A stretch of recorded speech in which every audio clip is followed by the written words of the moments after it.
बिस्मिल्लाहिर्रहमानिर्रहीम जी। अभी एक पोस्ट मेरी आंखों के सामने से गुजरी। मुस्तफ़ा नवाज़ खोखर साहब की मौसूफ़ फरमा रहे थे कि अगर आप इस्टेब्लिशमेंट के साथ हैं तो आपके तमाम गुनाह माफ़, और अगर आप इस्टेब्लिशमेंट के साथ नहीं तो फिर आप बेगुनाह भी हैं तो आप मुजरम करार पाएंगे।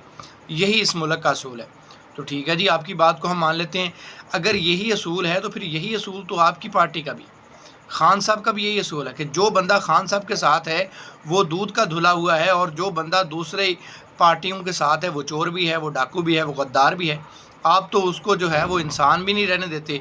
उसके करैक्टर की असैसिनेशन ऐसे करते हैं कि वो दुनिया में मुंह दिखाने के काबिल नहीं रहता। आप कहते हैं, आप अपने बयानात में कहते हैं, आप पोस्टों में कहते हैं कि जो खान को छोड़ेगा उसको हम नहीं छोड़ेंगे। भाई तुम भी नहीं छोड़ोगे तो वो भी नहीं छोड़ेंगे। ना तुम्हारी पार्टी में जमहूरियत है, आप जमहूरियत की जंग लड़ रहे हैं। आपकी पार्टी में जमहूरियत है सही, खान के फैसले के अलावा तो कोई फैसला नहीं करता। जमहूरी पार्टियों में ऐसा नहीं होता।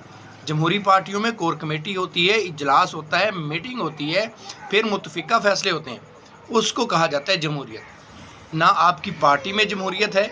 अगर आप इस्टेब्लिशमेंट पे तनकीद करते हैं या इस मुल्क की हुकूमत पे तनकीद करते हैं तो पहले अपने गिरबान में तो झांकें कि आपका अपना गिरबान क्या है। आप तो इतने वो लोग हैं कि आपकी पार्टी को इख्तलाफ हो सकते हैं, कोई भी छोड़ सकता है पार्टी को। कोई आपकी पार्टी के ऊपर बात कर ले, कोई इमरान खान के ख़िलाफ़ बात कर ले, आप गाली गलोच, उसके करैक्टर के असैसिनेशन, उसको जीना आपको याद नहीं है कि आप डोनट किया करते थे, लोगों की पगड़ियाँ उछाली हैं आपने, लोगों के बाल खींचे हैं, मस्जिद नबवी में नारे लगाए हैं, आपने लोगों के ऊपर स्याहियाँ फेंकी हैं, आपने लोगों के ऊपर जूते फेंके हैं। तो आप सारा कुछ करते हैं। आपके पास इतनी ताकत है, आप अपना यूटिलाइज़ करते हो। उनके पास उतनी ताकत है, वो उतना यूटिलाइज़ कर लेते हैं। तो इसमें अब रोने वाली कौन सी बात है? मुझे तो ये कंपैरिजन, आपका तो सेम कंपैरिजन है। अगर वो वहाँ पे ऐसा है आपके बकौल, तो आपकी पार्टी में भी तो ऐसे ही है ना।